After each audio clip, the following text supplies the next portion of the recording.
Hi, it's Betsy. Welcome back to my kitchen. So today when I thought about what I wanted to make, we're getting close to the holidays, and when it comes to the holidays, I want pecan pie.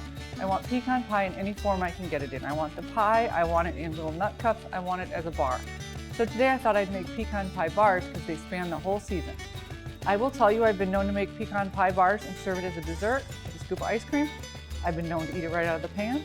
But I think this version of pecan pie kind of is the most versatile. So we'll go ahead and make this one. You can be the judge of that. Okay, to make this one, we're going to start with a crust. So we need to start with 3 3/4 cups of flour. And I'm pretty much just going to be able to eyeball the 3/4 of a cup. If you're not comfortable doing that, I completely understand. After all these years, I'm pretty comfortable doing that. Then I'm going to need to add 1 1/2 cups of softened butter. I use salted butter, and this has been sitting out for about 3 hours now. It is nice and soft. Make sure you don't leave any on the wrappers. We want all that butter in there. 3/4 cups of sugar.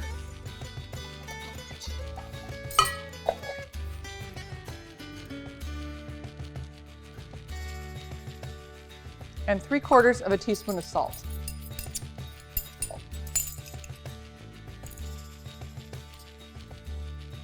Now, we just need to get these mixed up so they're all blended, and then we're going to put it in a pan to bake it on.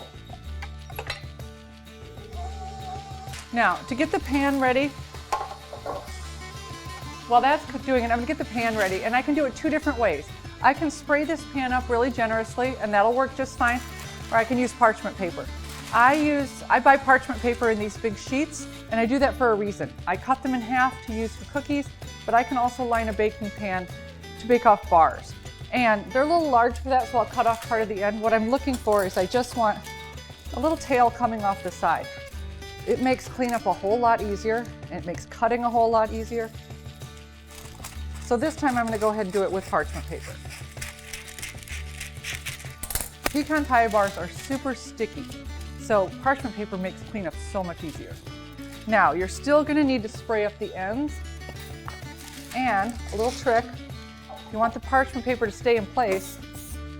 I not only am spraying the sides generously, I give the bottom a quick spray. It just gives that parchment paper something to grab onto. Now, it's nice and in place.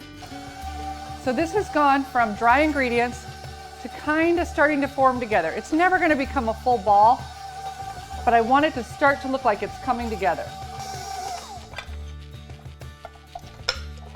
So I've got some nice big chunks in there. Once I have that, I'm just going to put it all in the pan. Now, I just need to get it kind of evenly spaced out. Okay, now that it's evenly spaced out, we can do this a couple of ways. I can stand here and I can keep pressing it down, or a little trick I've learned over the years. I take another sheet of parchment paper, put it right over the top. I take another exact pan, put it on top, and just start pressing. Nothing's touching the dough, but I can get a nice crust and a nice even crust by using all my weight on this. And I can take it up and I can look and I can see if I've got any gaps. If I do, I can grab a little dough from where it looks high, kind of mix it around, and go back and do it again. Just make sure you get all the corners and all the edges. So you work your way around and then get to the middle. But by doing it that way, you are guaranteed a nice flat crust. Once we have this crust done, we're going to pop it in the oven for 20 minutes at 350 degrees. So while that's in the oven, I can go ahead and get the filling done, which is the best part. For that, I can do it by hand. I don't need a mixer for that. I'm going to take 6 eggs. Pecan pie is really, I can't say custardy because it's so, it's got dark syrup in it, but it is, I think it's the eggs that make it so good. It's nice and gooey in the middle. I'm going to add 2 cups of sugar.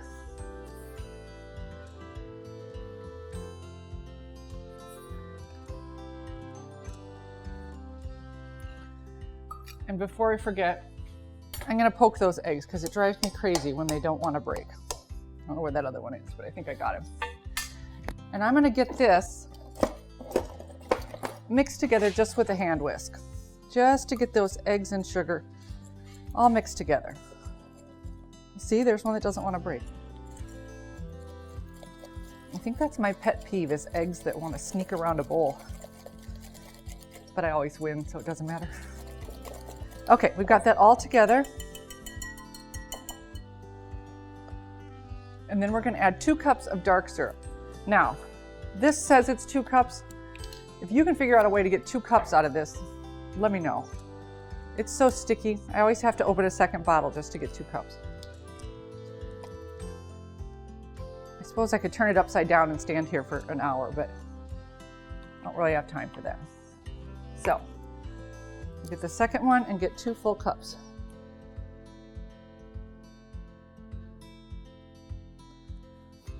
Okay, once I have that, spatula and get that in there.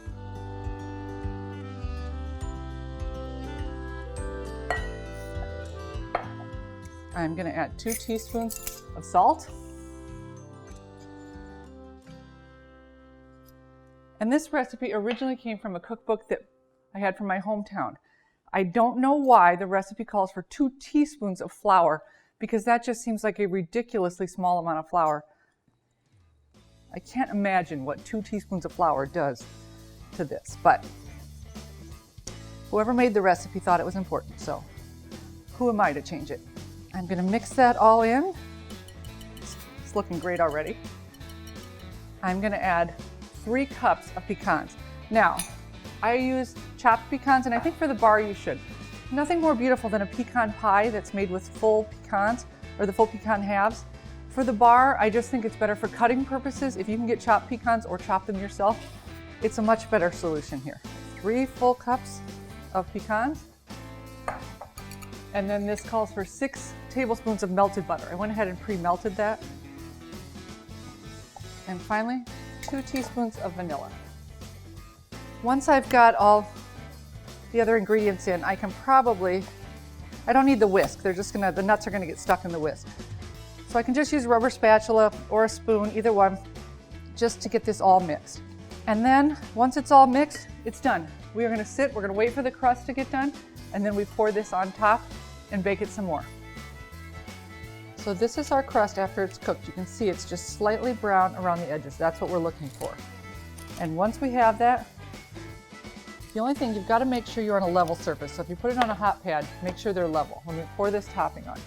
So once we have the topping, it's been sitting for a while, so you got to make sure you stir it back up. You got to get those nuts mixed in well. Otherwise, when you pour it on, you might get one area with nuts and one area with not so many nuts. So once I've got that all mixed together, I just pour it on.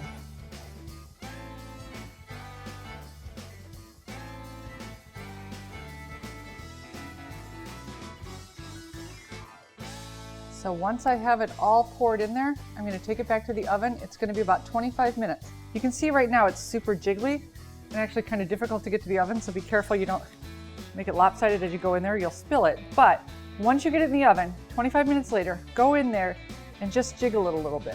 As long as that center doesn't jiggle, you're good and it's all done. Off they go. I wish you could smell this. This is so fantastic. I made these a little bigger when I cut them up this time. I would probably serve this more as a dessert, maybe with ice cream. So there is nothing better. Look at the inside of that. There is nothing better for me around the holidays than pecan pie in any form. I hope you give this a try, and I hope you love it as much as I do.